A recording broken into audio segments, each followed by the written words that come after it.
तो हेलो मेरे चुन्नू मुन्नू, कैसे हैं आप सभी लोग। आज मैं क्लास 7 का chapter 10 electricity and it's effects के सारे टॉपिक्स आपको एक्सप्लेन कर दूंगा, सारे क्वेश्चन सॉल्व करा दूंगा और सारा पेपर जो है आपका इसी वीडियो से आने वाला है। तो फटाफट से बिना देरी के करते हैं वीडियो को फटाफट से स्टार्ट।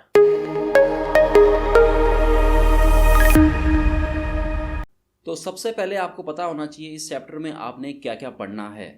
तो सबसे पहली चीज़ आपने पढ़नी है वो है इम्पोर्टेंस ऑफ इलेक्ट्रिसिटी। इलेक्ट्रिसिटी की क्या इम्पोर्टेंस है। उसके बाद इलेक्ट्रॉन का फ्लो और कन्वेंशनल करंट की डायरेक्शन किधर से किधर होती है। ठीक है, इलेक्ट्रिक सर्किट क्या होता है, हीटिंग इफेक्ट ऑफ करंट पढ़ना है आपने। ठीक है, मैग्नेटिक इफेक्ट ऑफ करंट पढ़ना है आपने। इसके बाद आपने पढ़ना है hazards of electricity and safety. Electricity के डिसएडवांटेज यानी कि हजार्ड्स बोल सकते हैं उसको हम, और उसको कैसे हम बचा सकते हैं। कंजर्वेशन ऑफ इलेक्ट्रिसिटी, इलेक्ट्रिसिटी को हम कैसे कंजर्व रख सकते हैं। ठीक है, तो पहली लाइन में आपको दिखेगा लिखा हुआ, पहली लाइन में लिखा है electricity is a form of energy that influences our lives in many ways. देखो इस पहली लाइन से भी क्वेश्चन आ सकता है फिल इन द ब्लैंक्स बन के कि electricity is a form of dash, तो आपने एनर्जी लिखना है। ठीक है, फिर लिखा है its importance can be felt only when the power supply in our houses and neighbourhood breaks down. जब इलेक्ट्रिसिटी चले जाती है या लाइट चल जाती है तभी हमें इलेक्ट्रिसिटी की इंपॉर्टेंस पता चलती है। ठीक है, उसके बाद हमें क्या लिखा हुआ दिख रहा है यहाँ पे, the electricity can be transmitted over long distances. Electricity को हम बहुत दूर तक हम ले जा सकते हैं। ठीक है, such as to our homes, factories में ले जा सकते हैं, ऑफिस में ले जा सकते हैं, सिनेमा हॉल में ले जा सकते हैं।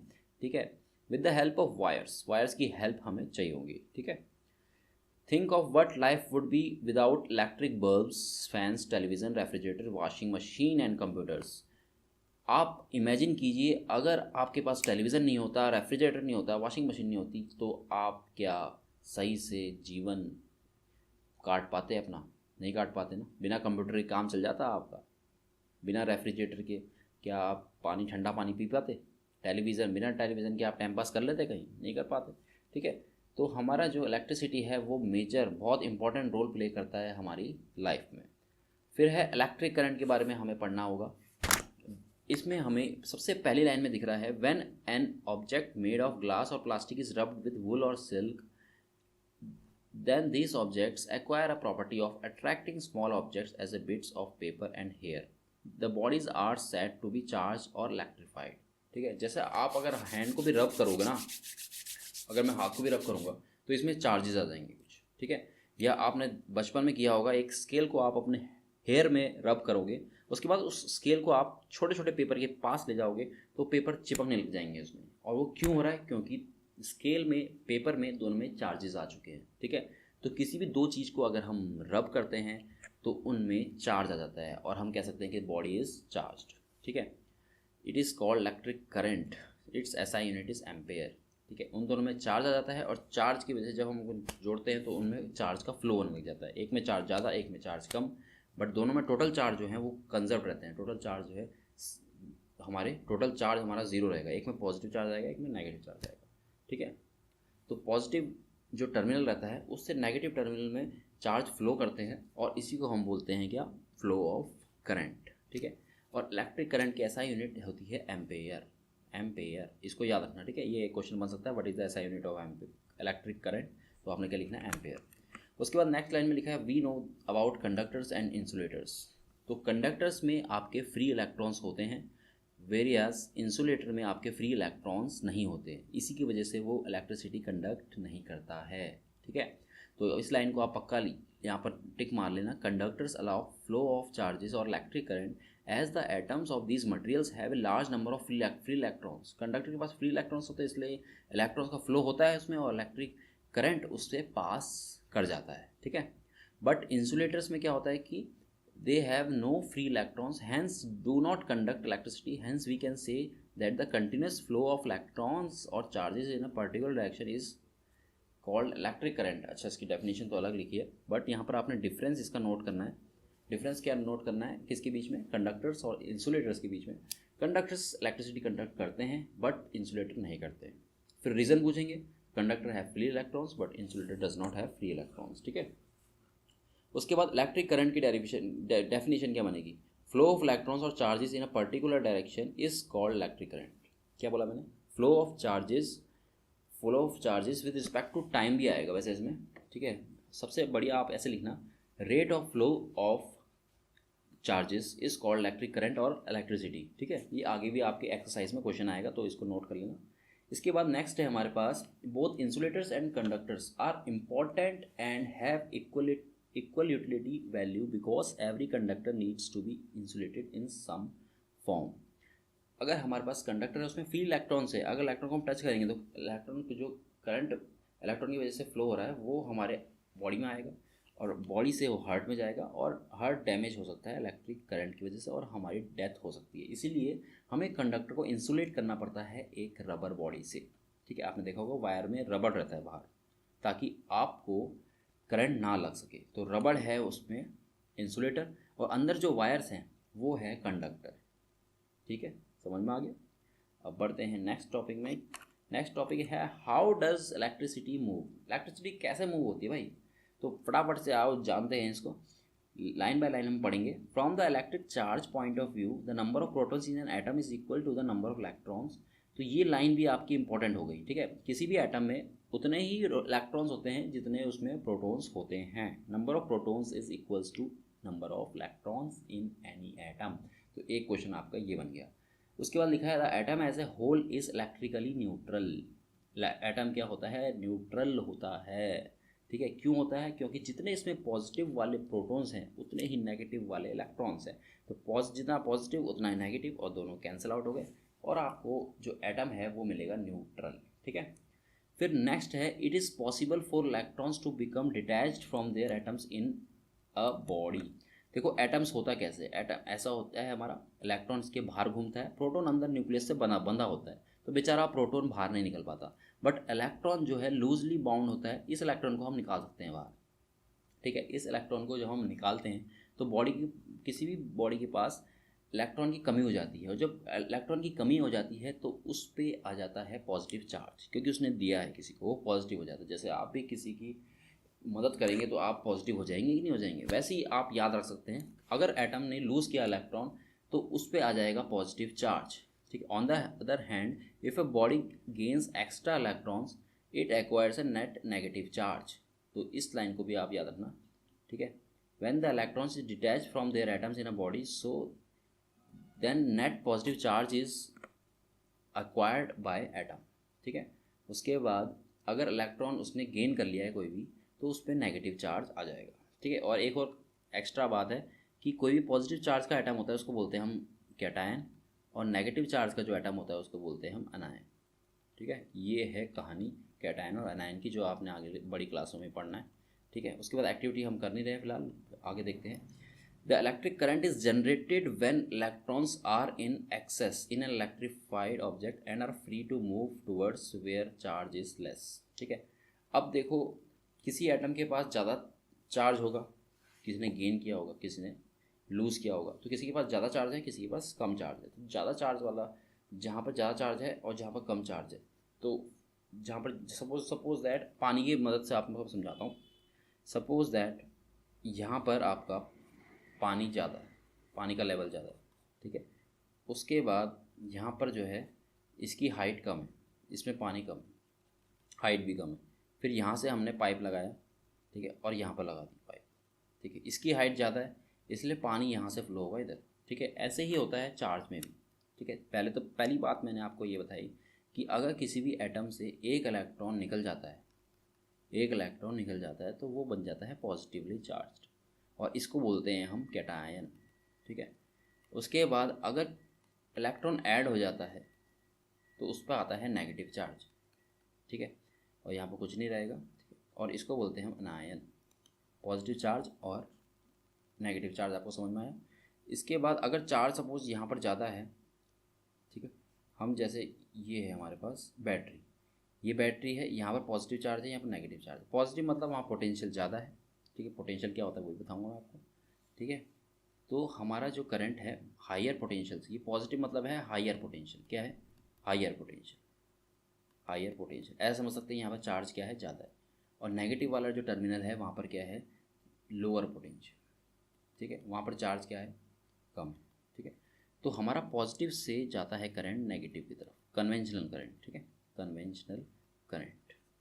कन्वेंशनल करंट की डायरेक्शन किधर होती है बताइए मुझे, पॉजिटिव टू नेगेटिव, ठीक है।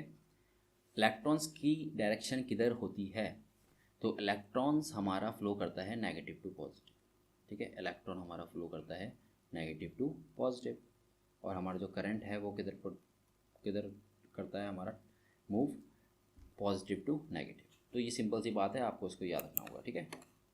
इलेक्ट्रॉन फ्लो समझा दिया मैंने आपको, इलेक्ट्रिक सर्किट के बारे में समझाता हूँ अब, ठीक है। और पोटेंशियल डिफरेंस के बारे में भी बता देता हूँ कुछ, ठीक है। डिफरेंस फिलहाल आप इतना याद रख लीजिए, difference in charge between one part and another is called potential difference, ठीक है।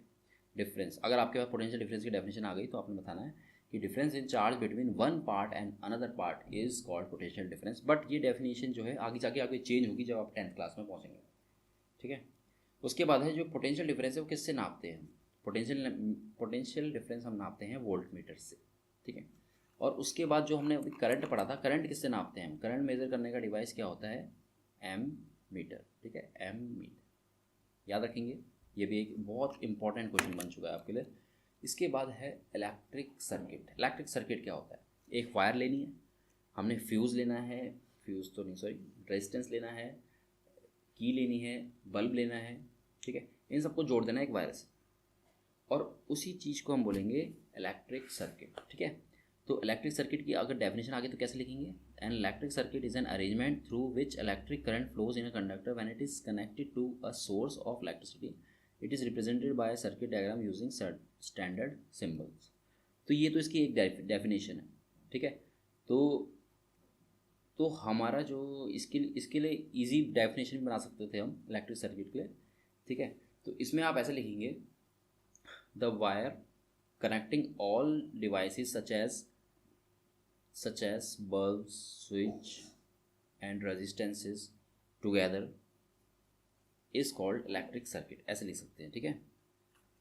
ठीक है, इसके बाद हमने देखो इलेक्ट्रॉन फ्लो तो आपको पता चल चुका है, इलेक्ट्रॉन फ्लो कहाँ से करता है, नेगेटिव टर्मिनल से पॉजिटिव की तरफ, ठीक है। कन्वेंशनल करंट की डायरेक्शन किधर से होती है, किधर, पॉजिटिव टू नेगेटिव, ठीक है, पॉजिटिव टू नेगेटिव होती है, ठीक है। आपको ये समझ में आया। इसके बाद कुछ सिंबल्स हैं जो आपको पढ़ने हैं, और यहाँ पर एक डायग्राम दे रखा है, ये डायग्राम आपको समझ में आ रहा होगा।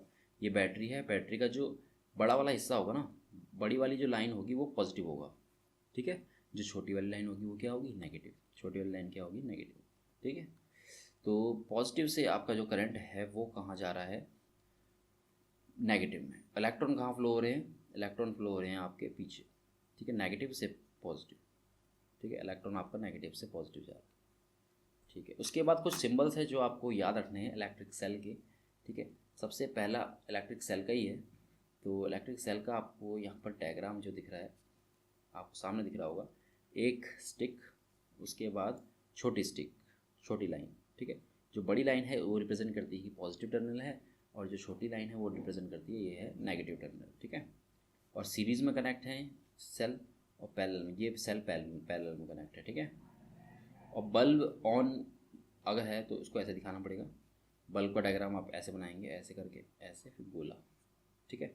और जो ये बैटरी लगी हुई है पैरेलल में, तो उसको आपने ऐसा बनाना है, ये बैटरी है एक, उसके बाद एक बैटरी इधर, ठीक है, यहाँ पर आ जाएगी बैटरी एक, तो उसके बाद आगे एक और बैटरी, आगे एक और बैटरी, ठीक है। तो ऐसे आपने डायग्राम बना के समझाना है वहाँ पे। और सीरीज़ में तो आपका एक के बाद एक लग जाएगा, ठीक है। याद रखना कि सीरीज़ में जब जोड़ोगे तो पॉजिटिव फिर नेगेटिव, फिर नेगेटिव के साथ पॉजिटिव जुड़ेगा, फिर नेगेटिव, फिर पॉजिटिव, फिर नेगेटिव, ठीक है।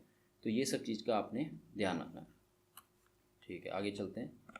फिर बल्ब ऑफ कब होता है, ऑफ की कंडीशंस, तो ये है हमारा बल्ब ऑफ की कंडीशन, गोला मार देना आपने, ऐसे ऐसा बनाना है गोला, उसके बाद ऐसे गोला बना देना, तो ये ऑफ है, ठीक है। और ऑन में कैसे दिखाएंगे आप, ऑन में आपको क्या दिखानी है, उसमें रोशनी दिखानी है, ऐसे गोला करके, और यहाँ पे ऐसे दिखा देना, ठीक है। ये ऑन हो गया, चमकता हुआ बल्ब, समझे क्या। अब स्विच ऑन कैसे दिखाएंगे, अगर स्विच ऑन है तो ऐसे दिखाएंगे हम, यहाँ पर दो जो वायर होंगे उनको जोड़ देंगे, ठीक है। दोनों वायर को क्या कर देंगे, हम जोड़ देंगे, दिखाता हूँ आपको मैं, ऐसे आपकी ये वायर है और ये वायर, इन दोनों को अगर हम जोड़ दें तो ये ऑन वाली कंडीशन होगी, ठीक है। उसके बाद अगर ये वायर जुड़ी नहीं है तो करंट तो आगे जाएगा नहीं, तो इसलिए ये ऑफ वाली कंडीशन होगी, ठीक है। और फ्यूज़ का जो सिंबल है वो एक अनोखा सिंबल है, यहाँ से गया ऐसे। फ्यूज़ क्या होता है वो भी समझाऊंगा मैं आपको। और ये है वायर, वायर के लिए आपने सिंगल लाइन ड्रॉ करनी है बस, ठीक है। इसके बाद यहाँ पर आपने ऑन ऑफ का सर्किट आपको दिख रहा है, यहाँ पर जो ये वायर्स हैं ये जुड़ रखी हैं आपस में, तो ये है हमारा ऑन। और इसको हम क्लोज सर्किट बोलते हैं, सर्किट पूरा क्लोज्ड है, ठीक है, बीच में कोई भी ब्रेक्स नहीं है। जैसे अगले वाले सर्किट में देखो आप, यहाँ पर ब्रेक ले लिया सर्किट ने, सर्किट यहाँ पर डिसकनेक्ट हो रखा है, यहाँ पर देखो आप, तो ये कंडीशन हो गई ऑफ सर्किट, ऑफ कंडीशन, ठीक है। और इसको बोलते हैं हम ओपन सर्किट, ये ओपन है पूरा, ठीक है, दोनों सिरों से हम क्या कर सकते हैं, उसको पकड़ सकते हैं, ओपन है, ठीक है। उसके बाद है component of electric circuit. Electric circuit के कुछ कंपोनेंट होते हैं, जैसे पहला कंपोनेंट है सेल, ठीक है। एक सेल जो है वो इलेक्ट्रिक करंट का सोर्स होता है, ठीक है, जिसके पास पॉजिटिव और नेगेटिव टर्मिनल होते हैं। ऐसे आपने लिखनी है ये लाइन, व्हाट इज सेल, ऐसा क्वेश्चन आ गया तो आपने ऐसे लिखना है, ठीक है। A cell is a source of electric current which has a negative and positive terminal, बस बात खत्म। इसके बाद बैटरी की बात देखें तो बैटरी क्या होता है, battery is the combination of two और more than two electric cells, ठीक है। बट इसमें खास बात यह है कि यहाँ पर पॉजिटिव रहेगा, इधर नेगेटिव, नेगेटिव से पॉजिटिव जुड़ेगा, नेगेटिव से आपका पॉजिटिव जुड़ेगा, ठीक है। तो ये है हमारा इसका सीक्वेंस, ठीक है, ये भी काम आएगा आपके क्वेश्चंस में। फिर है बल्ब। बल्ब क्या होता है, A bulb gives us light when electric current passes through it. It has a thin wire called filament which is made up of tungsten. ठीक है, एक क्वेश्चन आता है कि इसको टंगस्टन से क्यों बनाते हैं, जो इसका फिलामेंट बन रखा ना ये टंगस्टन से बनता है। तो टंगस्टन से क्यों बनता है, क्योंकि टंगस्टन का रेजिस्टिविटी और मेल्टिंग पॉइंट हाई होता है, ठीक है, high resistivity and high melting point, high melting point. ये मेल्ट ही नहीं होता, प्लस इसका टेम्परेचर जब 2000 पार भी होता है तब भी ये मेल्ट नहीं होता है, और इसका रेजिस्टेंस हाई होता है, जिसके वजह से हीटिंग इफेक्ट प्रोड्यूस करता है और बल्ब ग्लो होता है, ठीक है। चलो फिर आगे चलते हैं। यहाँ पर लिखा है it is also becomes little hot. ये जो पुराने टाइप के बल्ब थे ये जो ये बहुत गर्म थे, ठीक है, इसलिए इनको बोलते थे हॉट सोर्स ऑफ इलेक्ट्रिसिटी, ठीक है। बट जो अभी ट्यूबलाइट आ चुकी हैं, एलईडी आ चुकी हैं आज के दौर पे, तो वो कहलाते हैं कोल्ड सोर्स ऑफ लाइट, ठीक है। फिर एक क्वेश्चन यहाँ पर है, निकला है बाहर, why is a water a good conductor of electricity. Water को गुड कंडक्टर क्यों बोलते हैं इलेक्ट्रिसिटी का, बताओ, चलो सोचो आप। गुड कंडक्टर ऑफ इलेक्ट्रिसिटी वो होता है जिसके पास फ्री इलेक्ट्रॉन्स होते हैं या फ्री आयंस होते हैं, ठीक है। तो हमारा जो वाटर है उसमें फ्री इलेक्ट्रॉन्स होते हैं, इसीलिए वो गुड कंडक्टर होता है इलेक्ट्रिसिटी का, ठीक है। तो इसका आंसर आप छोटा सा लिखेंगे, due to presence of ions in water. Ions क्या होते हैं, देखो, पॉजिटिवली चार्ज एटम और नेगेटिवली चार्ज एटम को, दोनों को आयंस बोलते हैं, ठीक है। चलो फिर आगे देखते हैं, आगे क्या हमें यहाँ से नॉलेज मिल रहा है। नेवर टच स्विचेस और electrical components if you have wet hands. अगर आपके पास आपका हाथ गीला है तो कभी भी स्विच को ना छुएं, क्योंकि वाटर क्या होता है, गुड कंडक्टर ऑफ इलेक्ट्रिसिटी होता है, जिसकी वजह से हमें करंट लग सकता है, ठीक है। The water in our home is not distilled and therefore good conductor of electricity. हमारा जो वाटर है, पीने का पानी आता है घरों में, वो डिस्टिल्ड नहीं होता है, यानी कि उसमें आयंस होते हैं, ठीक है। स्विच और की, स्विच ये है हमारे पास, इसका डायग्राम बन रखा है, स्विच है ना, बटन दबाते हो जो, और इसका सिंबल आपको पता है, सिंबल मैंने पहले बताया, ये है सिंबल इसका, ये ऑन कंडीशन और ये है इसकी ऑफ कंडीशन, ओके। फिर कंडक्टिंग वायर्स आपको पता है। हीटिंग इफेक्ट में चलते हैं। हीटिंग इफेक्ट ऑफ करंट क्या होता है, ठीक है, इसको समझते हैं। तो आपने घरों में बहुत सारे डिवाइसेस देखे होंगे, जो इतनी भी आपको फोटो दिख रही है यहाँ पे, ये है हेयर ड्रायर, ठीक है, ये है आपका, ये ओवन है, ये क्या है, ओवन है, ये है हेयर ड्रायर, ठीक है। उसके बाद आपको यहाँ पर दिख रहा है ये आयरन है, ठीक है, और ये टोस्टर होगा। तो टोस्टर, ये सारी चीज़ें हैं जो हीटिंग इफेक्ट पे काम करती हैं, ठीक है। तो इसकी डेफिनेशन आप क्या लिखेंगे, what is heating effect of electric current, ठीक है। तो इसमें आपने लिखना है कि when current pass through a wire then wire gets heated up and produce heat and this is called heating effect of current। जब करंट किसी वायर में चलता है तो वो करंट जब चलता है वायर में तो वायर गर्म होती है, और गर्म होने की वजह से वो हीट प्रोड्यूस करती है, और इसी को बोलते हैं हीटिंग इफेक्ट ऑफ करंट। और जिस पे ये चार जो मैंने नाम लिखे हैं इसको याद कर लेना, oven, iron, toaster hair dryer, ठीक है। 4 एग्जांपल आप याद कर लेना, और भी एग्जांपल हैं अब यहाँ पर आप देख सकते हैं। कंप्यूटर भी है, कंप्यूटर में भी हीट प्रोड्यूस होती है। प्रिंटर है, प्रिंटर में भी हीट प्रोड्यूस हो रही है, ठीक है। स्पीकर है, स्पीकर से भी हीट प्रोड्यूस हो रही है। वॉशिंग मशीन है, वॉशिंग मशीन से भी हीट प्रोड्यूस हो रही है, ठीक है। अल्टीमेटली जो फिज़िक्स में लास्ट एनर्जी होती है, हर उसमें कन्वर्जन, इलेक्ट्रिक एनर्जी कन्वर्ट हो रही है, तो लास्ट में उसने कन्वर्ट होना है किसमें? हीट एनर्जी में। याद रखना इस बात को। कैसे? देखो, सपोज इलेक्ट्रिक करंट हमारा लाइट एनर्जी में कन्वर्ट हुआ, बल्ब में लाइट एनर्जी में कन्वर्ट हुआ, फिर उसके बाद लाइट एनर्जी कहाँ गई? फिर वो लाइट तो जल रही है, फिर उसके बाद धीरे धीरे जब बल्ब ख़त्म हो जाता है वो लाइट कहाँ गई? तो वो लाइट लास्ट में क्या बनती है? हीट एनर्जी में कन्वर्ट हो जाती है, ठीक है। चलो आगे बढ़ते हैं।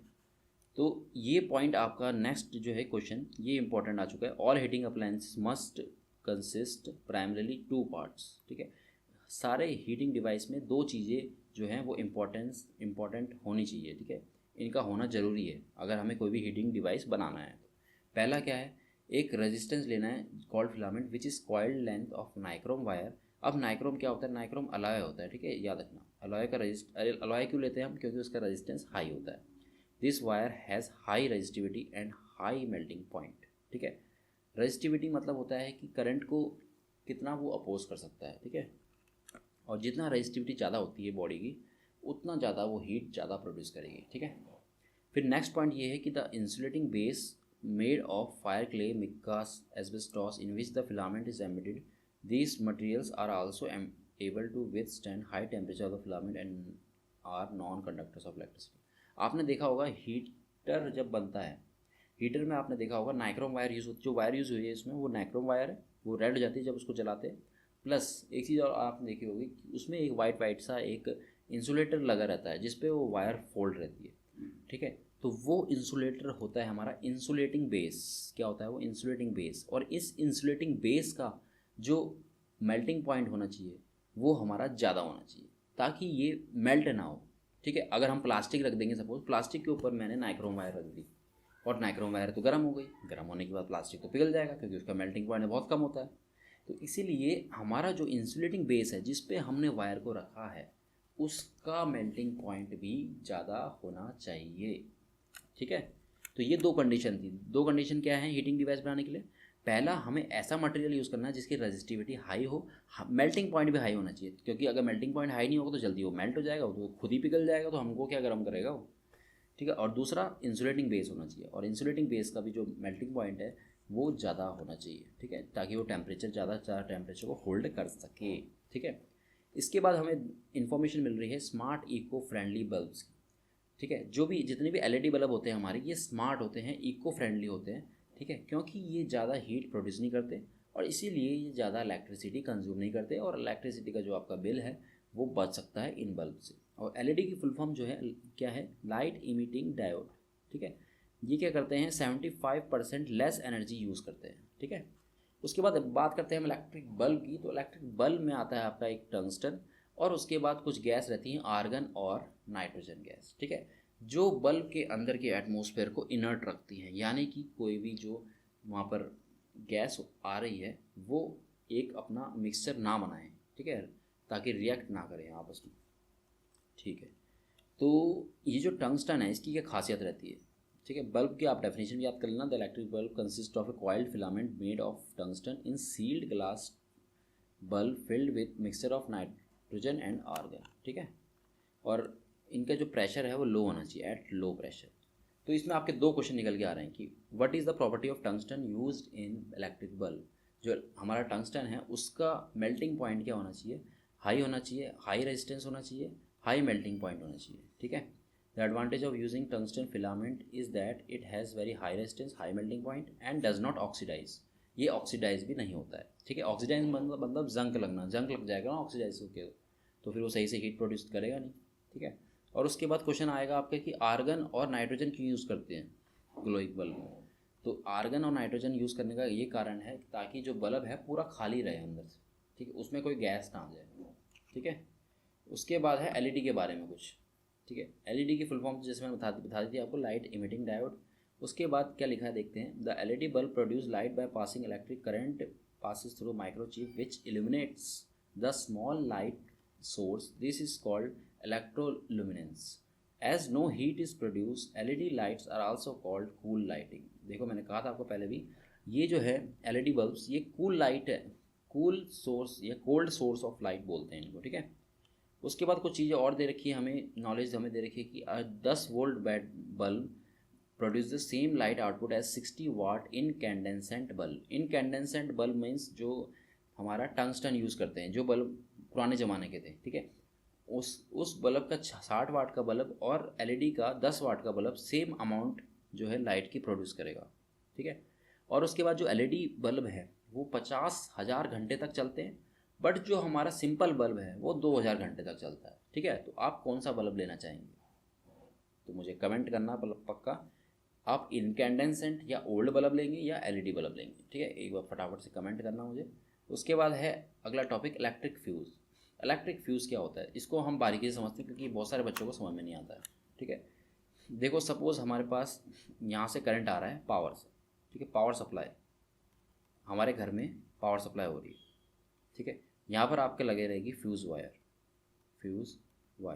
ठीक है। उसके बाद ये आपके घर में ये जा रही है करंट, ठीक है, और उसके बाद यहाँ पर करंट जा रहा है टीवी में, ठीक है। और टीवी की जो रेटिंग है, करंट की रेटिंग वो 5 एम्पेयर है, मतलब टीवी को करंट चाहिए 5 एम्पेयर का, ठीक है। और सपोज़ पावर सप्लाई से आ गया करंट 10 एम्पेयर, तो कितना करंट चाहिए था टीवी को, 5 ampere, but current power supply से आया 10 एम्पेयर का। तो इसका मतलब अगर 10 एम्पेयर का करंट टीवी में जाएगा तो वो क्या होने वाली है, ख़राब होने वाली है आपकी टीवी, ठीक है। इसको बचाने के लिए फ्यूज़ वायर क्या कर जाएगा, यहाँ पर मेल्ट हो जाएगा। जो फ्यूज़ वायर है इसकी रेटिंग होगी, यहाँ पर हम रेटिंग को फिक्स करेंगे 5 एम्पेयर तक, क्योंकि हमें टीवी को बचाना है। हम कौन सी फ्यूज़ वायर यूज़ करेंगे जिसकी रेटिंग क्या होगी, 5 एम्पेयर। अब जैसे ही करंट 5 एम्पेयर से बढ़ेगा ये मेल्ट हो जाएगी, मतलब ऐसे हो जाएगी, यहाँ से ब्रेक हो जाएगी, ठीक है। यहाँ से आपकी ये फ्यूज़ वायर क्या हो गई, ब्रेक हो गई। अब फ्यूज़ वायर ब्रेक हो गई तो हमारा जो पूरा इलेक्ट्रिक सर्किट था वो ओपन हो गया, या हम कह सकते हैं ऑफ हो जाएगा सर्किट, ठीक है। अगर करंट जो है हमारे इलेक्ट्रिक फ्यूज़ की रेटिंग से करंट ज़्यादा आ रहा है तो वो अपने आप ऑफ हो जाएगा और हमारी जो इलेक्ट्रिसिटी वो कट हो जाएगी पूरी, ठीक है। बट इस फ्यूज़ वायर में क्या होता था कि जब ये फ्यूज़ वायर मेल्ट हो जाती थी, टूट जाती थी, बीच से ब्रेक हो जाती थी, तो हमें दूसरी फ्यूज़ वायर लगानी पड़ती थी, ठीक है। इसीलिए इसको रिप्लेस करने के लिए एक और चीज़ आई जो फ्यूज़ वायर की तरह रहती है, जिसको बोलते हैं मिनिएचर सर्किट ब्रेकर, ठीक है। इसको क्या बोलते हैं, मिनिएचर सर्किट ब्रेकर, MCB, ठीक है। इसमें होता है क्या, आपके यहाँ पे जो बाहर आपके मीटर लगे होंगे, बाहर इलेक्ट्रिक मीटर, तो उसमें ऐसे जो हैं बटन रहेंगे, ठीक है, ऐसे ऊपर को ब्लैक बटन रहेंगे, ठीक है, ऐसे आपके बटन होंगे। जब आपका करंट, सपोज़ आपका जो है 4 कमरे हैं आपके, एक कमरा इधर है, एक कमरा इधर है, ठीक है। यहाँ पर आपका टीवी रखा है और यहाँ पर आपका जो है कंप्यूटर रखा है, PC रखा है, ठीक है, और यहाँ पर आपका रखा हुआ है फ्रिज, ठीक है। और करंट आपका यहाँ पर जाता जा रहा है इस रूम में। टीवी में करंट कितना चाहिए, सपोज़ 3 एम्पेयर का, बट टीवी में करंट जा रहा है 5 एम्पेयर का। तो यहाँ का जो बटन होगा ना MCB में जो यहाँ का बटन होगा वो डाउन हो जाएगा, अपने आप बंद हो जाएगा उस कमरे का बटन, और हमें पता लग जाएगा कि किस कमरे में करंट ज़्यादा जा रहा है, ठीक है। ये फ़ायदा होता है MCB का, समझे आप। तो MCB में पहला फ़ायदा ये होता है कि हमें उसको रिप्लेस नहीं करना पड़ता है, ठीक है, बार बार हटाना नहीं पड़ता है। फ्यूज़ वायर को क्या करना पड़ता है, बार बार हटाना पड़ता है। उसके बाद जो MCB है, MCB से हमें ये पता लग जाएगा कि डिफेक्ट किस कमरे में है, किस कमरे में डिफेक्ट है, ठीक है। तो ये सब एडवांटेज है MCB और इलेक्ट्रिक फ्यूज़ के, जो मैंने आपको बता दिए, ठीक है। तो आगे बढ़ते हैं। मिनिएचर सर्किट ब्रेकर आपने देख रहे हैं, ये डायग्राम है इसका, ठीक है। ये है हमारा MCB और ये है फ्यूज़ वायर, ये है फ्यूज़, ठीक है। जब हम टेम्प्रेरी सर्किट कुछ बनाते हैं तो हम ये फ्यूज़ वायर का यूज़ करते हैं, और ये फ्यूज़ वायर आप मेरे ख्याल से उसमें भी देख सकते हैं, क्या नाम है, ट्यूबलाइट में भी लगे रहते हैं ऐसे, ठीक है। तो हमारा फ्यूज़ वायर क्या करती है, फ्लक्चुइंग वोल्टेज को फ्लक्चुइंग वोल्टेज हो रही है, वोल्टेज फ्लक्चुएट हो रहा है, तो उसको फ्यूज़ वायर ब्रेक हो सकती है वहाँ से, ठीक है। तो फ्यूज़ वायर का काम क्या है और इसकी डेफिनेशन आप कैसे लिखोगे, तो इसमें लिखोगे, to protect the electric installation in the house और building we use safety walls called fuse in the circuit. It's a metal wire connected to the live wire से क्या होती है, कनेक्ट होती है, ठीक है। तो ये सब चीज़ें हैं। इसके बाद MCB मैंने आपको समझा दिया है, ठीक है। एमसीबी में आप डेफिनेशन इसकी कैसे लिखोगे, miniature circuit breakers are used to replace fuse को हटाने के लिए मिनिएचर सर्किट ब्रेकर को लाया गया। They are automatically operated electric switch design, तो यहाँ से आप डेफिनेशन लिखेंगे इसकी। बट आप एमसीबी आएगा क्वेश्चन तो ऐसे लिखेंगे, they are automatically operated electrical switch design to protect electrical circuit from damage due to overload और शॉर्ट सर्किट। कभी शॉर्ट सर्किट होता है उसको बचाने के लिए हमारे ये ऑटोमेटिकली ऑपरेटेड इलेक्ट्रिक स्विच हैं जो अपने आप बंद हो जाते हैं, ठीक है। और ये जो है इनका जो साइज़ है are made in varying size, अलग अलग इनका साइज़ होता है, ठीक है। Small devices that protect and large switchgear, ठीक है, ठीक है। उसके बाद कुछ क्वेश्चन है, क्वेश्चन पे आ जाओ। क्वेश्चन है name 4 electrical appliances that use heating effect of electric current. तो 4 ऐसे डिवाइस आप बताओ जिसमें हीटिंग इफेक्ट यूज़ होता है, ठीक है। तो 4 डिवाइस मैंने आपको पहले ही बोला था। एक तो हो गया आपका टोस्टर, एक हो गया आपका हीटर, आयरन, और आपका हो गया ओवन, ठीक है। 4 डिवाइस हो गए। अब बढ़ते हैं नेक्स्ट क्वेश्चन में। नाइक्रोम इज एन अलॉय आ जाएगा यहाँ पे, ठीक है। नाइक्रोम क्या होता है, अलॉय होता है। फिर ये किसका सिंबल है हमारा, ये सिंबल किसका है, पॉजिटिव है, एक तरफ नेगेटिव है, तो ये है हमारा सिंबल किसका, सेल का, ठीक है, ये है cell. The device use to prevent the flow of excess current in the circuit is switch. क्या स्विच एक्सेस करंट को रोकता है, रोकता है क्या, सोच के देखो एक बार। तो इलेक्ट्रिक करंट अगर ज़्यादा आ गया तो उसको रोकता है एमसीबी या इलेक्ट्रिक फ्यूज, स्विच नहीं रोकता है उसको, यहाँ पर फॉल्स आएगा इसका। फिर है हमारे पास अगला पार्ट इसका, what are the various precautions which you can take to prevent an electrical accident at your home. घर में कोई भी इलेक्ट्रिकल आपदा होने से आप क्या, होने से पहले आप क्या प्रिकॉशन लेना चाहेंगे कि कोई भी इलेक्ट्रिकल एक्सीडेंट, इलेक्ट्रिकल दुर्घटना ना हो। तो इससे बचने के लिए आप क्या यूज़ करेंगे, जब भी आप इलेक्ट्रिकल डिवाइसेस में किसी में भी छेड़खानी करेंगे तो आप क्या करेंगे कि रबर ग्लव्स आप पहन लेंगे जो कि इंसुलेटर होते हैं, जो कि आपको इलेक्ट्रिसिटी के डैमेज से बचा सकते हैं, ठीक है। तो पहला ये हो गया। फिर उसके बाद दूसरा आप क्या करेंगे कि घर में एमसीबी या फ्यूज़ पक्का यूज़ करेंगे ताकि आपका जो है डिवाइस को भी वो ख़राब ना हो सके, ठीक है। फिर तीसरा आप क्या कर सकते हैं, तीसरा आप ये कर सकते हैं कि कभी भी आप एक सॉकेट में ज़्यादा से ज़्यादा डिवाइस कनेक्ट नहीं करेंगे। उससे क्या होता है कि करंट ज़्यादा सप्लाई वहाँ से निकलने लगती है और जो हमारा स्विच रहता है वो बर्न हो जाता है, ठीक है। तो एक ही स्विच में, एक ही सॉकेट में आपने ज़्यादा डिवाइस यूज़ नहीं करने हैं, ठीक है। तो ये थे कुछ टिप्स जिससे आप इलेक्ट्रिकल एक्सीडेंट को बचा सकते हैं, ठीक है। फिर उसके बाद नेक्स्ट टॉपिक है हमारा magnetic effect of electric current. Magnetic effect of electric current बहुत ही इंटरेस्टिंग टॉपिक है, इसको हम समझते हैं, इसको समझाऊंगा मैं आपको। एक करंट है, सपोज ये है करंट, ठीक है। आप करंट जब ऊपर जाता है ना तो मैग्नेटिक ऐसे घूमता है, ठीक है। ये रूल आप लगाएंगे इसमें, अंगूठा दिखाएगा करंट की डायरेक्शन और मैग्नेटिक फील्ड ऐसे घूमेगा, ठीक है। मैग्नेटिक फील्ड कैसे घूमेगा, ऐसे घूमेगा।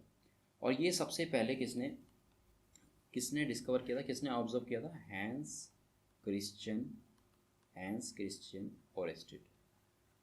हैंस क्रिश्चियन ओरेस्टेड एक साइंटिस्ट थे आपके, या ऑब्जर्वर थे कह सकते हो। सबसे पहले इन्होंने ऑब्जर्व किया था कि इन्होंने क्या किया था कि एक करंट कैरिंग सर्किट लिया था आपने इसमें, ठीक है। करंट कैरिंग सर्किट लिया, उसके बाद इस करंट कैरिंग सर्किट से करंट जब गया तो इसके पास उन्होंने क्या कर दी, नीडल रख दी, ठीक है। इस नीडल को उन्होंने देखा कि ये क्या होने लग गई, डिफ्लेक्ट होने लग गई, ठीक है। डिफ्लेक्शन होने की वजह से ये पता चला कि जो करंट कैरिंग वायर होती हैं वो मैग्नेटिक फील्ड प्रोड्यूस करती हैं, सिंपल सी बात, ठीक है। तो मैग्नेटिक इफेक्ट आपको समझ में आ गया ना। मैग्नेटिक इफेक्ट में आप ये लिखोगे, यहाँ पर लिखा हुआ भी है देखो, 1820 में Hans Christian Oersted, professor of physics, ये फिजिक्स के प्रोफेसर थे, ठीक है, at the university of Copenhagen, made the discovery that a wire conveying current was able to deflect a positive magnetic needle. कोई भी मैग्नेटिक नीडल है, वो needle आपकी कॉपर की होनी चाहिए या तो हमारी जो होते हैं क्या बोलते हैं कोबाल्ट की होनी चाहिए, या निकल की होनी चाहिए, या आयरन की होनी चाहिए, ठीक है। मैग्नेटिक नीडल होनी चाहिए, ऐसा नहीं कि वो इंसुलेटर है और डिफ्लेक्ट कर रही है, ऐसा नहीं चलेगा, ठीक है। दस he was a Pioneer in establishing the relation between electricity and magnetism. Electricity और मैग्नेटिज्म में उसने रिलेशन फाइंड किया, किसने, हैंस क्रिश्चियन ओरेस्टेड ने। On further investigation Oersted found that the direction of the deflection depended on the direction of the current. ठीक है, इसका मतलब क्या है, अगर करंट ऊपर जा रहा है तो मैग्नेटिक फील्ड आपका ऐसे घूमेगा। ठीक है, अगर करंट नीचे जा रहा है तब क्या होगा। ठीक है, अगर सपोज करंट ऊपर जा रहा है तो मैग्नेटिक फील्ड ऐसे घूमेगा, बट अगर करंट नीचे जा रहा है तो मैग्नेटिक फील्ड, करंट ऐसे नीचे जा रहा है, मैग्नेटिक फील्ड आपका ऐसे घूमेगा। ठीक है, मैग्नेटिक फील्ड आपका ऐसे घूमेगा। ठीक है, तो ये है मैग्नेटिक फील्ड की डायरेक्शन। हो गया आपका क्लियर। उसके बाद इलेक्ट्रोमैग्नेटिज्म क्या होता है। ठीक है, जब भी आप करंट कैरिंग डिवाइस, यहाँ पर लिखा हुआ है देखो, we know that a magnetic needle can be deflected only by another magnetic field, magnetism produced by current is called electromagnetism. Current की वजह से मैग्नेटिक फील्ड का प्रोड्यूस होने को बोलते हैं इलेक्ट्रोमैग्नेटिज्म। ठीक है, अब इसको आप कैसे समझते हैं, देखो सपोज हमारे पास एक कॉपर की, जिंक की या आयरन की एक रॉड है, उसमें आप वायर को लपेट दो, वायर को लपेट दिया, फिर इस वायर को लपेटने के बाद आप इस वायर में बैटरी जोड़ दो। क्या करोगे, बैटरी जोड़ दोगे, और जब आप बैटरी जोड़ोगे तो करंट प्रोड्यूस होगा, और करंट आपका इस रॉड से जाएगा। इस रॉड से जब करंट जाएगा तो हम, मैंने अभी बताया आपको, एक अगर करंट कैरिंग वायर हो, कोई भी करंट कैरिंग वायर है, वो मैग्नेटिक फील्ड प्रोड्यूस करती है। तो ये बॉडी जो है रॉड, ये मैग्नेटिक फील्ड के अंदर आ जाएगी, और जब ये मैग्नेटिक फील्ड के अंदर आ जाएगी तो इसमें भी मैग्नेटिक फील्ड प्रोड्यूस हो जाएगा। ठीक है, कैसे होगा प्रोड्यूस, देखो एक एक एग्जांपल बताता हूँ, एक एक्सपेरिमेंट बताता हूँ आपको। एक पिन लो और एक मैग्नेट लो, और मैग्नेट को उस पिन से रब करो 30-40 बार। ठीक है, तो आप देखोगे कि वो पिन भी किसी और मेटल में चिपकने लग जाएगी। ठीक है, यानी कि उस पिन में मैग्नेटिक फील्ड इंड्यूस हो गया, समझ रहे हो। और वो इसी मैग्नेटिक फील्ड को इंड्यूस होने को हम बोलते हैं इलेक्ट्रोमैग्नेटिज्म। ठीक है, इलेक्ट्रोमैग्नेटिज्म। तो हम करंट कैरिंग वायर अगर किसी भी मेटल पे लपेटते हैं तो उस मेटल में जो मेटल है वो इलेक्ट्रोमैग्नेट बन जाता है। ठीक है, और इलेक्ट्रोमैग्नेट में जो मेटल यूज़ करते हैं हम उसको बोलते हैं सॉफ्ट आयरन। ये लाइन यहाँ पे आपको यूज़ कर लेना, याद कर लेना। The wire should be insulated and wound round piece of soft iron. ठीक है, behaves as temporary strong magnet when current is pass through the coil. अब क्वेश्चन ये आएगा कि सॉफ्ट आयरन ही क्यों यूज़ करते हैं हम, कॉपर, निकल, कोबाल्ट ये क्यों नहीं यूज़ करते। तो आपने वहाँ पे लिखना है सॉफ्ट आयरन का जो मैग्नेटिक फील्ड है वो इजीली रिमूव हो जाता है। देखो यहाँ पे, यहाँ पर अगर हम स्विच लगा दूँ ना, मैं यहाँ पे स्विच का सिंबल ऐसे भी होता है, ये स्विच है हमारा ऑन। अगर इस स्विच को मैं ऑफ कर दूँ तो सॉफ्ट आयरन कोर का जितना भी मैग्नेटिक फील्ड है वो जीरो हो जाएगा। फिर उसके बाद ऑन करूँ तो मैग्नेटिक फील्ड उसमें दोबारा से आ जाएगा। तो हम सॉफ्ट आयरन के मैग्नेटिक फील्ड को इरेज कर सकते हैं, उसकी रिटेंटिविटी कम है, बहुत कम मैग्नेटिक फील्ड रिटेन करता है अपने में। बाकी जो अदर मेटल्स हैं, मैग्नेटिक मटेरियल्स हैं, जैसे कॉपर, निकल, कोबाल्ट, उसमें क्या होता है कि मैग्नेटिक फील्ड रिटेन हो जाता है। जितना उसमें मैग्नेटिज्म, जितनी पावर का मैग्नेट बना तो उतना मैग्नेटिक फील्ड उसमें रिटेन कर जाता है, जिसकी वजह से उसकी जो मैग्नेटिक प्रॉपर्टी है, मैग्नेटिक क्षमता है, वो ख़राब हो जाती है। क्योंकि वो दोबारा से जब मैग्नेटाइज को जब हम करेंगे तो उसका जो पुराना मैग्नेटिक फील्ड है जो उसमें आ गया था वो उसको अपोज करेगा, अपोज करने की वजह से वो मैग्नेटाइज सही से नहीं हो पाएगा। ठीक है, तो ये है इलेक्ट्रोमैग्नेट की डेफिनेशन। उसके बाद क्या पढ़ना है हमें, the substance around which coil is wound is called core. जिसमें हम कॉइल को लपेटते हैं जिस आयरन में, उसको बोलते हैं core. The coil also called solenoid with a core is called an electromagnet. ठीक है, अगर वायर को हम कोर में लपेट देते हैं पूरा तो वो हमारा इलेक्ट्रोमैग्नेट बन जाता है। ठीक है, और इसमें ये भी लिखा है when the current is switch off, current जब स्विच ऑफ हो जाएगा तो आयरन जो है वो मैग्नेटिज्म को ख़त्म कर देगा, मैग्नेटिज्म लॉस हो जाएगा, उसमें मैग्नेटिज्म जीरो हो जाएगा। ठीक है, फिर है which of the two is stronger, electromagnet और बार मैग्नेट। इलेक्ट्रोमैग्नेट और बार मैग्नेट में से कौन सा स्ट्रॉन्ग है बताओ। देखो इलेक्ट्रोमैग्नेट और बार मैग्नेट में से हमारा स्ट्रॉन्ग रहेगा इलेक्ट्रोमैग्नेट। क्यों, क्योंकि मैग्नेट की जो स्ट्रेंथ है वो करंट पर डिपेंड करती है। अगर हम करंट बढ़ाएंगे तो मैग्नेटिक फील्ड भी उसका बढ़ेगा। बार मैग्नेट का मैग्नेटिक फील्ड हमारा फिक्स रहता है। ठीक है, इसलिए उसका जो मैग्नेटिक स्ट्रेंथ तो बढ़ा नहीं जा सकती तो फिक्स रहेगी, इसी वजह से वो क्या है, वीक मैग्नेट कहलाएगा। ठीक है, उसके बाद है यूज़ ऑफ इलेक्ट्रोमैग्नेट। इलेक्ट्रोमैग्नेट हमारा यूज़ करता है बेल, यूज़ होता है बेल में, इलेक्ट्रिक बेल में, इलेक्ट्रिक फ़ैन में।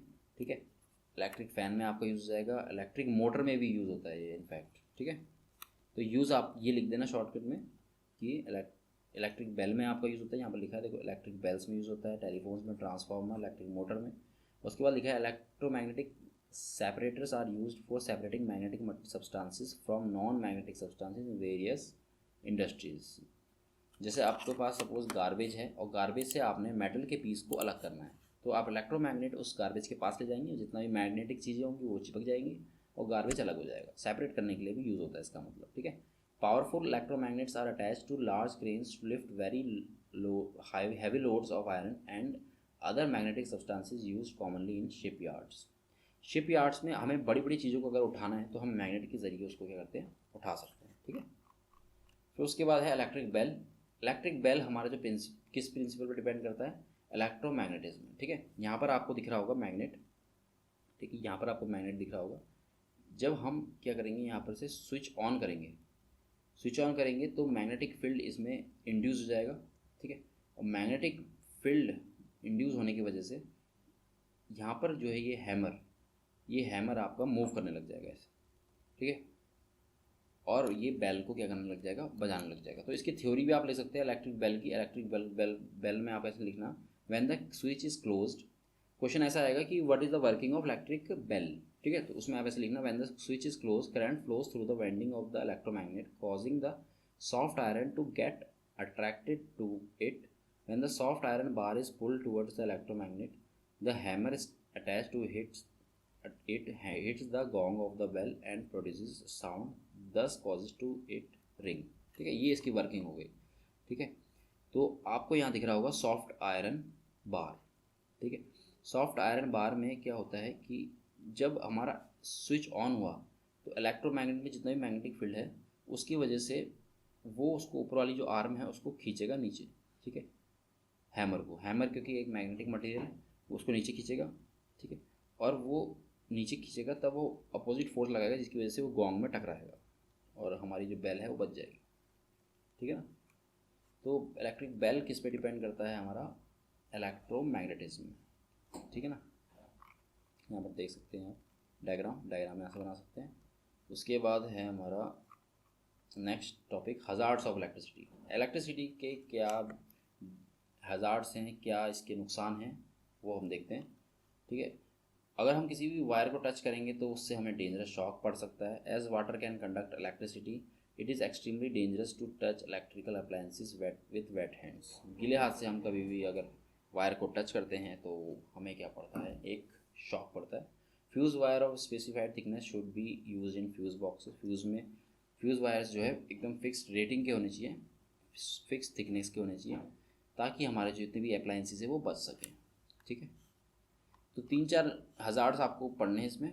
अगला जो चौथा हज़ार्ड है उसमें लिखा है one must have maintenance check in the house wiring and appliances. मतलब जो वायर्स हैं उनकी जो अर्थिंग हो रखी है कि नहीं हो रखी, वायर्स हमारी रबड़ उसमें इंसुलेशन उसका हो रखा है कि नहीं हो रखा, क्योंकि अगर कहीं भी रबड़ उसका कट हो रखा होगा तो कोई भी अगर उसको टच करेगा तो करंट उसको लग सकता है, ठीक है। House wiring must have proper earthing होनी चाहिए हाउस वायर की, ठीक है। फिर पावर केबल्स के बारे में आप समझ लो। पावर केबल्स हमारी 3 टाइप की होती है, live wire, neutral wire, earth wire, ठीक है।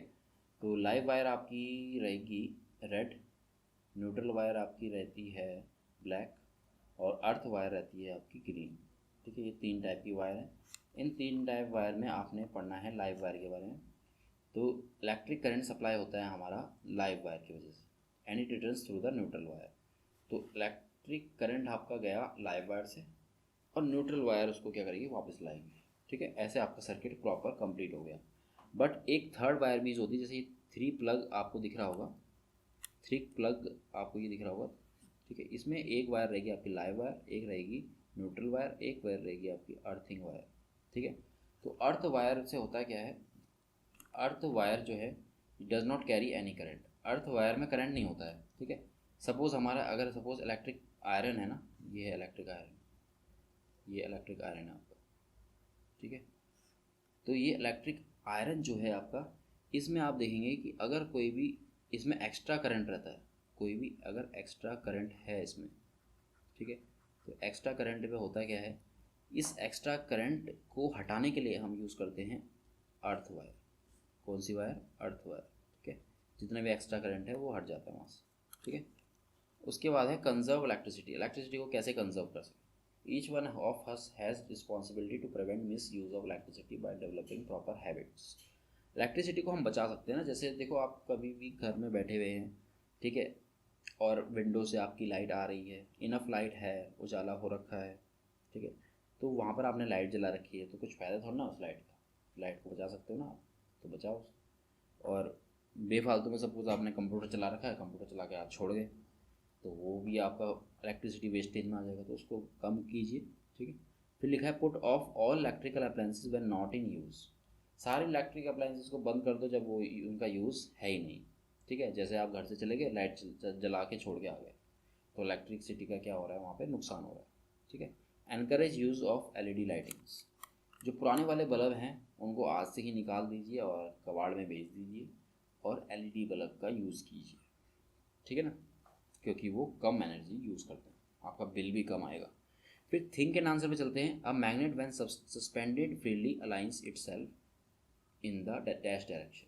अगर मैग्नेट को हम एक रस्सी से लटका दें तो वो किस डायरेक्शन में एक्ट करेंगे, ठीक है। तो मैग्नेट के बारे में आपको एक चीज़ और बताना चाहता हूँ मैं। मैग्नेट में होते हैं दो पोल, नॉर्थ साउथ, ठीक है।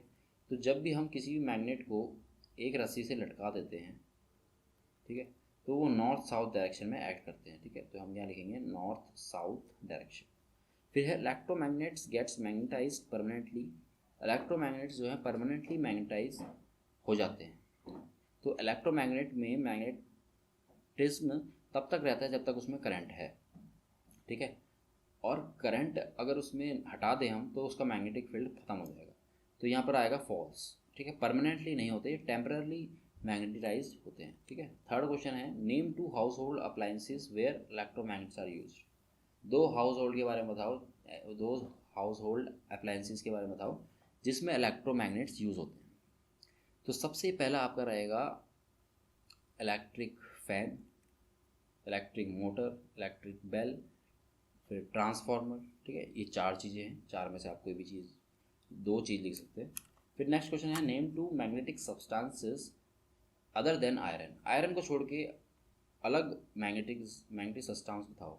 तो आपका सबसे पहले आप लिखोगे कोबाल्ट और उसके बाद निकल, ठीक है। इन दोनों को आप लिख दो, ये क्या है, मैग्नेटिक सब्सटेंस। फिर है लास्ट क्वेश्चन इसमें, why is accumulation of moisture in electrical appliances dangerous.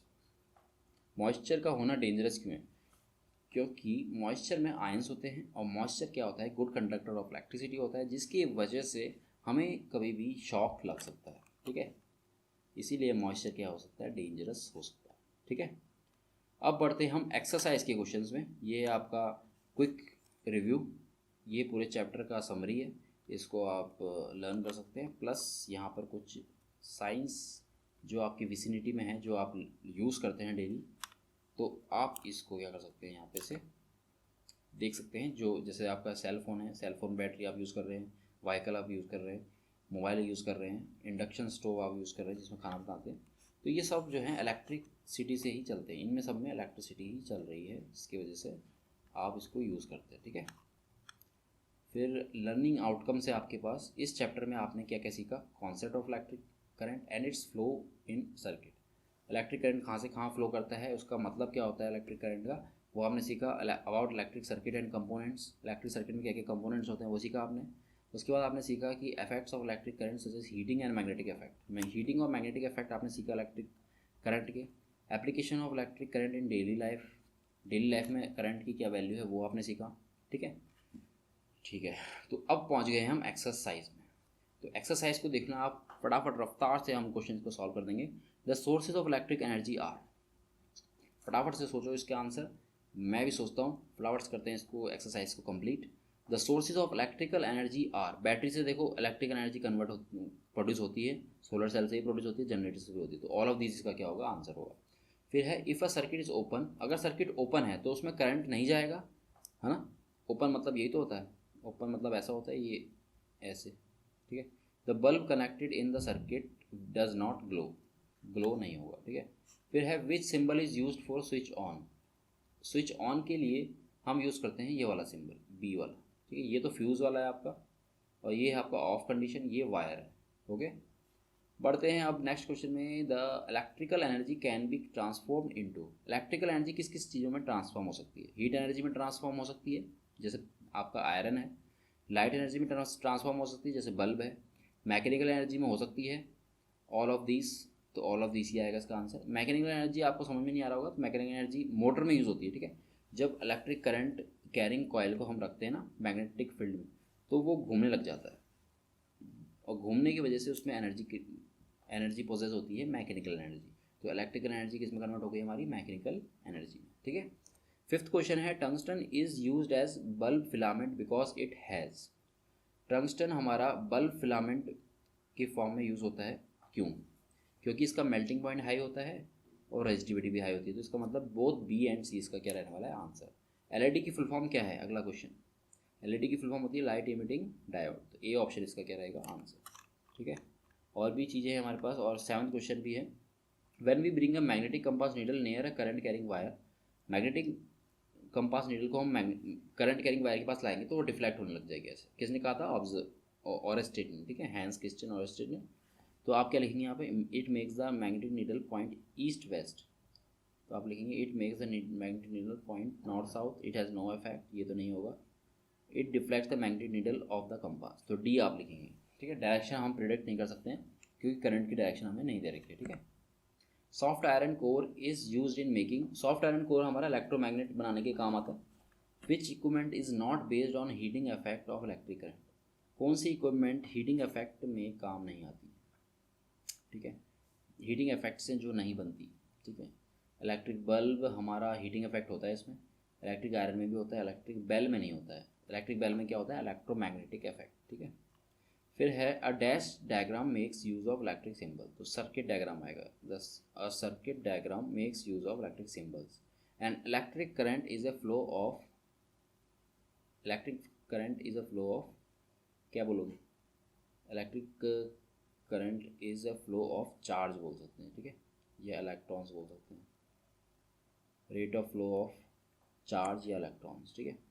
फिर nichrome has a dash melting points, nichrome का मेल्टिंग पॉइंट हाई होता है, ठीक, high melting point. Dash dash is use to make permanent magnets, कौन सी चीज़ use होती है जिससे हम परमानेंट मैग्नेट बनाते हैं, तो परमानेंट मैग्नेट बनाते हैं हम आयरन से, आयरन ऑक्साइड Fe2O3 लिखेंगे यहाँ पे, आयरन का ऑक्साइड, ठीक है। The direction of flow of conventional current is taken, opposite आएगा यहाँ पर, ठीक है, opposite to flow of electrons, current की डायरेक्शन फ्लो ऑफ इलेक्ट्रॉन के अपोजिट होती है, ठीक है। नेक्स्ट क्वेश्चन है filament of modern electric bulbs are made of, तो मॉडर्न इलेक्ट्रिक बल्ब्स यानी कि हमारे एलईडी बल्ब्स बनते हैं हमारे गैलियम आर्सेनाइड से, ठीक है, गैलियम आर्सेनाइड के सबस्ट्रेट से, ठीक है, आर्सेनाइड लिख देंगे यहाँ पे, गैलियम आर्सेनाइड। बट अगर वो पूछेगा कि इनकैंडेसेंट बल्ब्स यानी कि हमारे जो टंगस्टन से बनते हैं, तो इसमें वैसे टंगस्टन आएगा आंसर, ठीक है। Filaments of modern electric bulbs is made of tungsten, ठीक है। अगर वो पूछेगा एलईडी का फिलामेंट क्या होता है, तो वो किससे, एलईडी का फिलामेंट किससे बनता है, गैलियम आर्सेनाइड, उसका आंसर आएगा, ठीक है। फिर नेक्स्ट क्वेश्चन है the fuse dash if the current is too high, fuse melt हो जाएगा अगर करंट जो है ज़्यादा बढ़ जाएगा, ठीक है। उसके बाद है true false, if the circuit is broken current can not flow, current flow नहीं करेगा अगर सर्किट ब्रोक हो गया तो ट्रू है। A combination of more than one cell is called a battery, one cell से ज़्यादा अगर कनेक्ट हो गए सेल तो उसको बोलते हैं बैटरी, ट्रू है। फिर है this symbol is for fuse, fuse के लिए सिंबल होता है हमारा ऐसे, यहाँ से लाइन जाती है उसके बाद ऐसे होता है, ठीक है, ऐसे कुछ होता है फ्यूज़, ठीक है। तो ये जो सिंबल है ये बन रखा है सिंबल किसका, ये ऑन सर्किट का है, ठीक है, ऑन स्विच का, तो ये फॉल्स आएगा इसका आंसर। फिर electrical energy can be converted into heat and light energy only लिख दिया ना, इलेक्ट्रिकल एनर्जी मैकेनिकल एनर्जी में भी कन्वर्ट हो सकती है, तो यहाँ पर फॉल्स आएगा। फिर है the filament of all heating appliances must have high resistivity and high melting point, heating appliances के जो रेजिस्टिविटी हाई होनी चाहिए और मेल्टिंग पॉइंट हाई होनी चाहिए, तो यहाँ पर आएगा ट्रू, ओके। अब है हमारे पास मैच द कॉलम, कुछ मैच द कॉलम है हमारे पास। तो इलेक्ट्रिक करंट से मैच होगा आपका positive to negative terminal, electric current कहाँ से जाता है हमारा, पॉजिटिव से नेगेटिव, तो 1 का हो जाएगा आपका जी। फिर 2 है 3 electric cells are called battery, तो ये होगा, ये आएगा 2 का। फिर थर्ड है इलेक्ट्रोमैग्नेटिक कोर। इलेक्ट्रोमैग्नेट कोर क्या होता है भाई? सॉफ्ट आयरन, सॉफ्ट आयरन होता है, तो ए आ जाएगा थर्ड का। फोर्थ है इलेक्ट्रिक बल्ब। इलेक्ट्रिक बल्ब को मैच कराना है हमें, तो इलेक्ट्रिक बल्ब कहाँ है भैया? इलेक्ट्रिक बल्ब इलेक्ट्रिक एनर्जी से हीट एनर्जी में कन्वर्ट करता है इलेक्ट्रिक बल्ब, ठीक है। तो इलेक्ट्रिक आयरन भी होता है वैसे, इलेक्ट्रिक एनर्जी चेंज इनटू, तो 7 का तो एफ हो जाएगा, क्योंकि इलेक्ट्रिक आयरन जो प्रेस होता है आपका वो इलेक्ट्रिक एनर्जी को कन्वर्ट करता है हीट एनर्जी, ठीक है। उसके बाद हमारा इलेक्ट्रिक बल्ब रह गया ना, तो इलेक्ट्रिक बल्ब में क्या लिखोगे आप? इलेक्ट्रिक बल्ब में आप टंगस्टन लिखोगे ना, ये रहा। इलेक्ट्रिक बल्ब में क्या यूज़ होता है? टंगस्टन, तो एच आ जाएगा यहाँ। फिर है fifth LED bulb. LED bulb में आप क्या करेंगे? इको फ्रेंडली लिखेंगे, इको फ्रेंडली होता है, ठीक है, तो बी आ जाएगा। फिर मेल्टेड फ्यूज़। मेल्टेड फ्यूज़ की वजह से सर्किट ओपन हो जाता है, ठीक है, सर्किट में कोई भी करंट ट्रैवल नहीं करता है, सी आएगा यहाँ पे। 8 है electric bulb, electric bell sorry. Electric bell में क्या होता है? यहाँ पर हॉर्स शू शेप्ड इलेक्ट्रोमैग्नेट लगा रहता है, ठीक है, तो ये होगा डी ऑप्शन, 8 का डी होगा। तो मैच द कॉलम भी हमारे हो चुके हैं। अब चलते हैं असर्शन एंड रीज़न में। अगर असर्शन सही है, आर उसका करेक्ट एक्सप्लेनेशन, तो ए, वरना सेकंड अगर एक्सप्लेनेशन सही नहीं है, और अगर आर फॉल्स है तो थर्ड, और ए फॉल्स है तो फोर्थ। तो आओ देखते हैं, इसके दो क्वेश्चन हैं। Tungsten and nichrome both have high resistance and melting point, तो एकदम सही बोल रखा है, टंगस्टन और दोनों का हाई रेजिस्टेंस, तो ए तो जो है ट्रू है। फिर आर में लिखा है tungsten and nichrome can be used in incandescent electric bulbs. Tungsten और नाइक्रोम दोनों को हम इनकैंडेसेंट इलेक्ट्रिक बल्ब में यूज़ कर सकते हैं। तो असर्शन भी ट्रू है, रीज़न भी ट्रू है, दोनों को यूज़ कर सकते हैं, बट जो हमारा रीज़न है वो असर्शन का करेक्ट एक्सप्लेनेशन नहीं है, ठीक है। तो फर्स्ट का आपका होने वाला है सेकंड, ठीक है, फर्स्ट का होगा सेकंड, यानी कि assertion is true but reason is not correct explanation of assertion. फिर अगला क्वेश्चन में हमारे पास असर्शन है the electric bell uses a bar magnet to produce sound. Electric bell जो है बार मैग्नेट का यूज़ करती है, बार मैग्नेट का यूज़ तो नहीं करती है, हॉर्स शू मैग्नेट का यूज़ करती है, ठीक है। तो बार मैग्नेट इसका गलत हो जाएगा आंसर। वैसे हॉर्स शू मैग्नेट भी हमारा बार मैग्नेट ही होता है, यहाँ पर लिखा होगा आपको दिखेगा, हॉर्स शू शेप्ड इलेक्ट्रोमैग्नेट होता है, ठीक है, इलेक्ट्रोमैग्नेट यहाँ पर लिखा है मैच द कॉलम में। तो बार मैग्नेट यूज़ नहीं होता है, इलेक्ट्रोमैग्नेट यूज़ होता है इलेक्ट्रिक बेल में। तो असर्शन इसका फॉल्स हो गया। रीजन में लिखा है electric bell is an application of magnetic effect of electric current. Magnetic effect of electric current का एक एप्लीकेशन है इलेक्ट्रिक बेल, तो एकदम सही आंसर इसका। रीज़न जो है सही है, ट्रू है, बट असर्शन फॉल्स है। असर्शन फॉल्स हुआ तो इसका मतलब फोर्थ इसका क्या होगा? आंसर हो जाएगा, ठीक है, फोर्थ इसका होगा आंसर। अब आ जाते हैं वेरी शॉर्ट आंसर क्वेश्चन में, तो फटाफट से क्वेश्चन पढ़ो और आंसर लिखो इसके। पहला क्वेश्चन है डिफाइन इलेक्ट्रिसिटी, तो इसमें लिखोगे आप rate of flow of charge is called electric current and it is called electricity, ठीक है। फिर what is an electrical circuit. Electrical circuit क्या होता है? तो इसमें लिखेंगे हम the closed path by wires through which all devices switch register bulb and battery are connected is called electric circuit, ठीक है। फिर नेक्स्ट क्वेश्चन है state the importance of fuse in electrical circuits, तो इसमें आप लिखेंगे it prevents our electrical appliances from any damage. किसी भी डैमेज से हमारा जो है फ्यूज़ वो हमारे इलेक्ट्रिकल अप्लायंसेस जैसे टीवी फ्रिज इनको बचाता है। What is battery. बैटरी में आप लिखेंगे कम्बिनेशन ऑफ 2 और more cells is called battery. फिर है question name the element use to make filaments of electric bulb, तो इसमें आएगा आंसर टंगस्टन।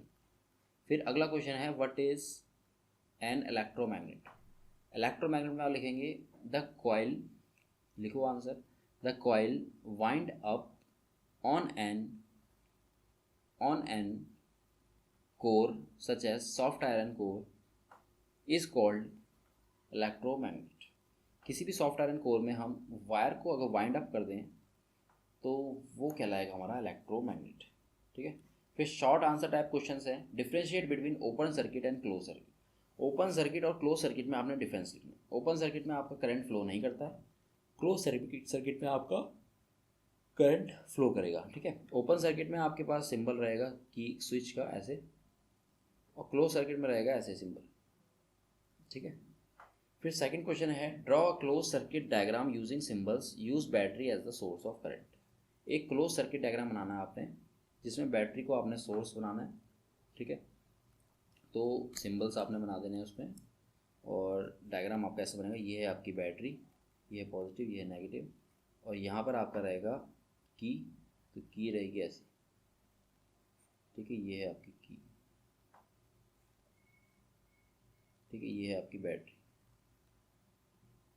ठीक है। चाहे तो आप यहाँ पर बल्ब भी लगा सकते हैं, ठीक है। ये आपका बल्ब हो गया, ये ग्लो कर रहा है, ठीक है, क्योंकि स्विच क्या है, क्लोज सर्किट, स्विच ऑन है और सर्किट हमारा क्लोज है, ठीक है। ठीक है, फिर उसके बाद है थर्ड पार्ट। थर्ड में लिखा है the bulb in the torch shown in the figure does not glow, identify the problem, redraw the diagram, hint, insert the battery in the right position. Battery को इंसर्ट करो right position में, ठीक है। तो आपको यहाँ पर दिख रहा होगा, यहाँ पर नेगेटिव है, ठीक है, यहाँ पर पॉजिटिव है, उसके बाद यहाँ नेगेटिव है, यहाँ पर पॉजिटिव है, उसके बाद यहाँ नेगेटिव है, यहाँ पॉजिटिव, ठीक है। एक बार इसको जूम करना था, जूम करके देखना था ना कैसा है, जूम करके देख लेता हूँ मैं। तो यहाँ पर पॉजिटिव है, ठीक है, पॉजिटिव है।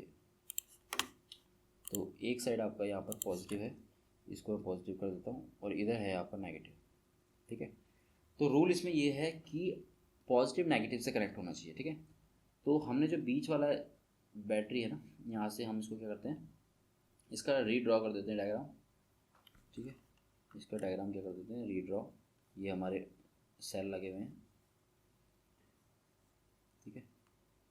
यहाँ पर एक साइड आप plus minus, minus plus, plus minus, minus plus, ठीक है, और उसके बाद है प्लस माइनस, ठीक है।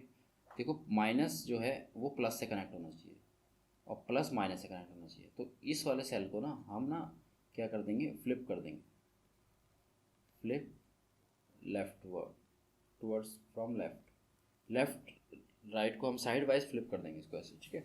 तो आपको मिल जाएगा सेल ऐसे, ये मिल गया आपको ऐसे, सही कॉम्बिनेशन, प्लस फिर माइनस, प्लस माइनस, फिर उसके बाद यहाँ पर सेम रहेगा। तो ये रहेगा आपका राइट कम्बिनेशन, और इस राइट कम्बिनेशन की वजह से आपका जो बल्ब है वो ग्लो करने लग जाएगा, ठीक है, ठीक है। तो आगे चलते हैं हम, वाई मतलब सॉरी लिखा है right 3 important uses of electromagnet. Electromagnet के 3 यूजेस। तो इलेक्ट्रोमैग्नेट आपका यूज़ होता है इलेक्ट्रिक फैंस में, ट्रांसफार्मर में, और आपका यूज़ होता है इलेक्ट्रिक मोटर में, ठीक है, आपने ये लिख देना है। और इलेक्ट्रोमैग्नेट का यूज़ सेपरेट करने के लिए भी होता है, मैग्नेटिक पीसीस को अगर सेपरेट करना है आपने गार्बेज से, ठीक है। और बड़ी बड़ी चीज़ों को लिफ्ट करने के लिए भी यूज़ होता है इलेक्ट्रोमैग्नेट, जैसे कि मैंने आपको पढ़ाया था, ठीक है, चैप्टर ऊपर पढ़ा था हमने। फिर फिफ्थ क्वेश्चन है analyze why miniature circuit breakers give better protection than fuses. Fuse से ज़्यादा प्रोटेक्शन मिनिएचर सर्किट ब्रेकर कैसे देते हैं। तो देखो पहला प्रोटेक्शन तो ये है कि मिनिएचर सर्किट ब्रेकर से आपको ये पता चल जाएगा कि फॉल्ट किधर है, फॉल्ट एरिया आपको लोकेट करने में आसानी रहेगी। दूसरा, मिनिएचर सर्किट ब्रेकर को आपको चेंज नहीं करना पड़ेगा एक बार यूज़ करने के बाद, और इलेक्ट्रिक फ्यूज़ में वायर को आपको बार बार चेंज करना पड़ता है, ठीक है। तो इसका मतलब ये क्या है, फ्रेंडली है, इको फ्रेंडली है, but fuse is not eco friendly, ठीक है। इसमें आपका टाइम भी वेस्ट होगा, it can save your time, miniature circuit breakers but fuse can not. तो ये सब 4 पॉइंट हैं वो आपको लिखने हैं। फिर बढ़ते हैं हम लॉन्ग आंसर टाइप क्वेश्चन में। 3 क्वेश्चन हमने करने हैं, उसके बाद आपका जो चैप्टर है ख़त्म, ठीक है। तो पहला क्वेश्चन है explain with circuit diagram the effects of electric current on compass needle. Circuit diagram आपने बनाना है। तो सर्किट डायग्राम कैसे बनाएंगे, देखो आपने पहले एक इलेक्ट्रिक सर्किट बना देना है यहाँ पे, ठीक है। और इसके बाद यहाँ पर रहेगी आपकी की आपका जो है क्लोज रहेगी, ठीक है, यहाँ से आपकी की रहेगी ऐसे, ठीक है। और ये है बैटरी, ये है की। तो करंट यहाँ से गया आपका पॉजिटिव से नेगेटिव में, ठीक है। उसके बाद आप बल्ब बना सकते हैं यहाँ से, बट बल्ब की ज़रूरत नहीं है हमें, हमें मैग्नेटिक इफेक्ट शो करना है ना। तो करंट यहाँ से आपका गया इधर, और इस करंट के पास आपने नीडल रख देनी है, ठीक है, नीडल रख देनी। तो ये नीडल क्या होगी, यहाँ से डिफ्लेक्ट होगी, ये नीडल क्या होगी, डिफ्लेक्ट होगी। और इस डिफ्लेक्शन की वजह से हमें पता चलेगा कि करंट कैरिंग वायर क्या प्रोड्यूस करती है, मैग्नेटिक फील्ड प्रोड्यूस करती है। तो ये सब आपने लिखना है। The deflection of needle shows that the current carrying wire produces the magnetic field and it is first observed by H.C. Oersted in 1820। ठीक है, चलो आ जाओ सेकंड क्वेश्चन में। सेकंड क्वेश्चन है ड्रॉ लेवल diagram of an electric bell and explain how current flows through it.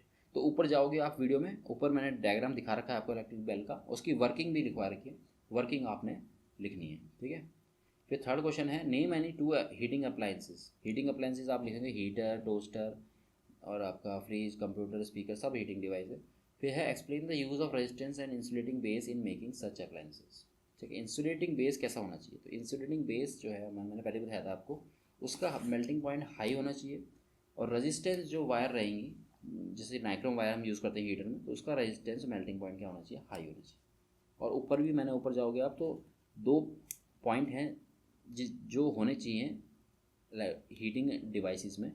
ठीक है, वो इंपॉर्टेंट पॉइंट्स जो हैं ऊपर मैंने बता रखे हैं, तो उसको आपने इसमें लिखना है इस वाले क्वेश्चन के आंसर। ठीक है, अगर आपको तब भी समझ नहीं आ रहा है तो मैं आपको बता देता हूँ सिंपल भाषा में। जो हीटिंग मटेरियल आप यूज़ करोगे उसकी रेजिस्टिविटी मेल्टिंग पॉइंट हाई होना चाहिए, प्लस जो इंसुलेटिंग बेस होगा वो हमारा उसकी भी मेल्टिंग पॉइंट क्या होना चाहिए, हाई होना चाहिए। ठीक है, और इसके जो एग्जांपल है वो भी लिख सकते हो। एस्बेस्टॉस था एक तो, ठीक है, इसके मैं दिखा देता हूँ आपको, दिखा देता हूँ एक बार क्या क्या आपने एग्जांपल लिखने हैं। तो एग्जांपल आपने लिखने हैं asbestos, silica, fire clay, Mika. मतलब आपने यहाँ से यहाँ तक आंसर इसका लिख देना है। ठीक है, ये है मिक्का, मिक्का लिखा है यहाँ पे। तो ये 2 पॉइंट आपने लिखने हैं। ठीक है, इंसुलेटिंग स्ट्रेन कैसे बनाए। तो हमारे सारे long question, very short question, true false, assertion reason, match the column, सारे क्वेश्चन हो चुके हैं। और ये इमेज बेस्ड क्वेश्चन है, इनको आपने एज अ होमवर्क ट्रीट करना है और इसको सॉल्व करना है आपने घर में। ठीक है, इसका आप स्क्रीनशॉट ले लो और आपने मुझे कमेंट करना है कि क्या इनके आंसर्स हैं। तो बाकी मैं आपको बताऊंगा इसके आंसर्स बाद में। स्क्रीनशॉट ले लो सबके। ठीक है, बढ़िया क्वेश्चन है। ठीक है, तो इस वीडियो को यहाँ पर ही करते हैं ख़त्म। अब मैं मिलूँगा आपसे नेक्स्ट चैप्टर के साथ। अगर आपको कोई भी चैप्टर की वीडियो चाहिए तो उस चैप्टर का नाम आप डाल सकते हैं कमेंट सेक्शन में, मैं उसी चैप्टर की वीडियो आप तक पहुँचा दूँगा। ठीक है, तो फिलहाल मैं चलता हूँ, मिलता हूँ आपसे नेक्स्ट वीडियो में।